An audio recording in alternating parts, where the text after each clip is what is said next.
Assalamualaikum warahmatullahi wabarakatuh. Saya Anissa Firdaus Minta Damarsya akan mempresentasikan hasil scoping review saya terkait artikel yang membahas tentang bukti terkini dampak pemanasan global terhadap diabetes mellitus di Indonesia.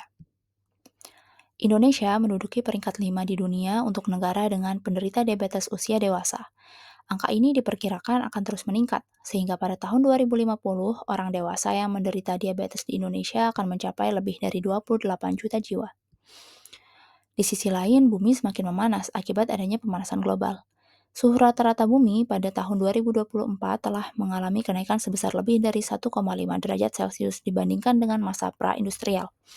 Hal ini diperkirakan akan berdampak pada penderita diabetes, di mana penelitian-penelitian terdahulu menunjukkan bahwa pada cuaca yang panas, penderita diabetes akan mengalami sejumlah risiko yang memperburuk kondisi mereka.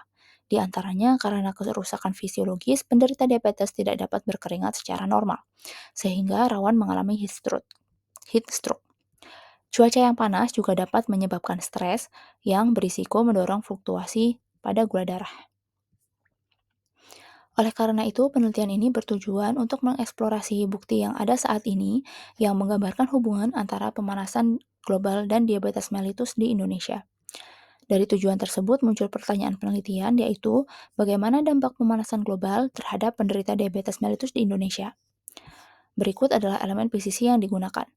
Populasinya adalah penderita diabetes tipe 1 dan 2 dengan elemen konsep hubungan antara pemanasan global dan efeknya terhadap diabetes, serta konteks pemanasan global di Indonesia. Scoping review ini menggunakan framework Joanna Briggs Institute atau GBI. Langkah-langkah yang dilakukan adalah sebagaimana bagan ini. Untuk proses pencarian artikel, saya menggunakan Google Scholar, PubMed, dan Web of Science.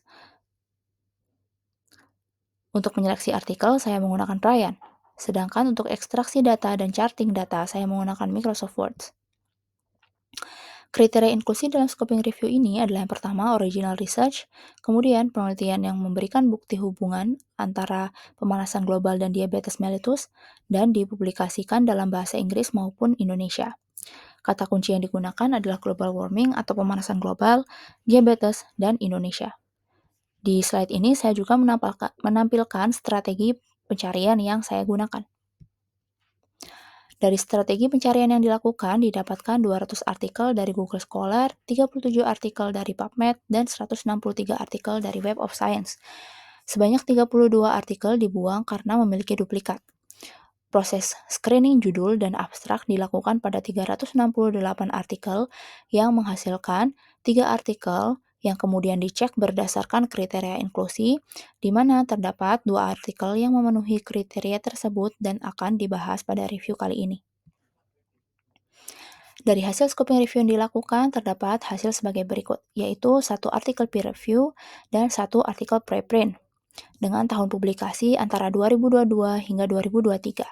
Cakupan penelitian yaitu 509 kabupaten atau kota dan 1 provinsi yaitu DI Yogyakarta. Kedua penelitian tersebut menggunakan metode analisis kuantitatif, salah satunya menggunakan fixed effect regression model dan salah satunya menggunakan Poisson regression. Variabel yang dilihat yaitu prediktor berupa suhu ambien dengan outcome berupa kunjungan ke fasilitas kesehatan, baik itu vaskes pertama maupun vaskes rujukan. Kedua artikel yang direview menggunakan data sampel BPJS sebagai sumber data kunjungan ke vaskes pada tahun 2015, 2016, dan 2021.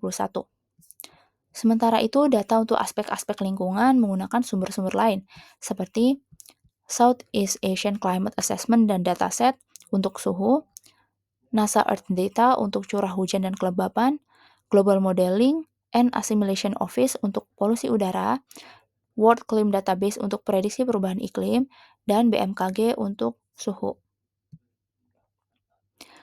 Para peneliti pada kedua studi tersebut melakukan observasi hubungan antara suhu ambien dan kunjungan ke fasilitas kesehatan. Pada salah satu penelitian didapatkan bahwa ketika suhu mencapai di atas 30 derajat Celcius, kunjungan ke fasilitas pertama atau puskesmas akibat diabetes meningkat sekitar hampir 25%. Sedangkan pada suhu moderat sekitar 7%. Suhu moderat ini dibandingkan dengan suhu yang dikategorikan sebagai referensi. Suhu referensinya adalah 25,5 derajat Celcius hingga 27 derajat Celcius.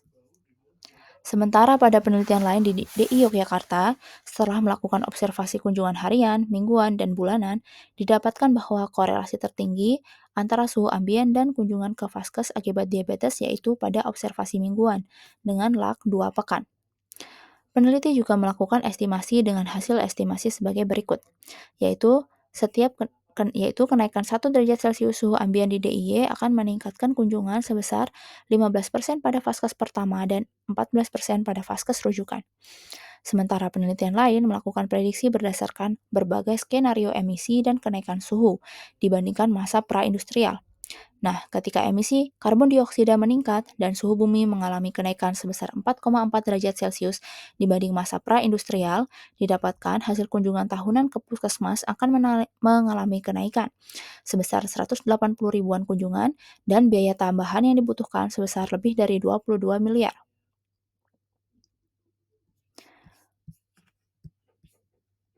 Dari hasil scoping review yang dilakukan, didapatkan bahwa kedua penelitian yang telah direview menemukan adanya korelasi positif antara suhu ambien dan kunjungan ke fasilitas kesehatan, di mana ketika suhu rata-rata meningkat, maka kunjungan ke fasilitas kesehatan mengalami kenaikan. Dan meningkatnya angka kunjungan juga akan meningkatkan beban finansial bagi JKN, yang mana jika tidak ada mitigasi yang disiapkan, maka akan ada kemungkinan terjadi overload di layanan-layanan kesehatan. Untuk mencegahnya, para peneliti, kedua artikel yang telah dibahas menyarankan yaitu adanya early warning system di tingkat regional maupun individual saat terjadi cuaca panas. Kemudian, penjangkauan seperti edukasi, kunjungan rumah, asistensi, dan konseling yang ditujukan pada populasi rentan. Selanjutnya adalah penambahan alokasi SDM pada bulan-bulan yang panas dan peningkatan kesadaran publik terhadap masalah ini. Dari kedua artikel tersebut, saya dapati beberapa celah pengetahuan dan tantangan. Di antaranya masih terbatasnya bukti atau studi pada topik hubungan antara pemanasan global atau perubahan iklim dan diabetes mellitus di Indonesia. Keragaman metode yang digunakan juga masih terbatas pada metode kuantitatif. Penelitian kualitatif yang menggali konteks data dalam penelitian tadi belum tersedia. Selanjutnya adalah ketergantungan pada estimasi model yang mungkin tidak mencerminkan keadaan nyata di tingkat lokal. Juga masih kurangnya analisis terhadap populasi-populasi rentan, serta sangat terbatasnya analisis jangka panjang serta perspektif dari musiman. Ini adalah referensi yang saya gunakan, atau referensi untuk dua artikel yang telah saya bahas tadi. Demikian presentasi saya, atas kurang dan lebihnya saya mohon maaf. Terima kasih.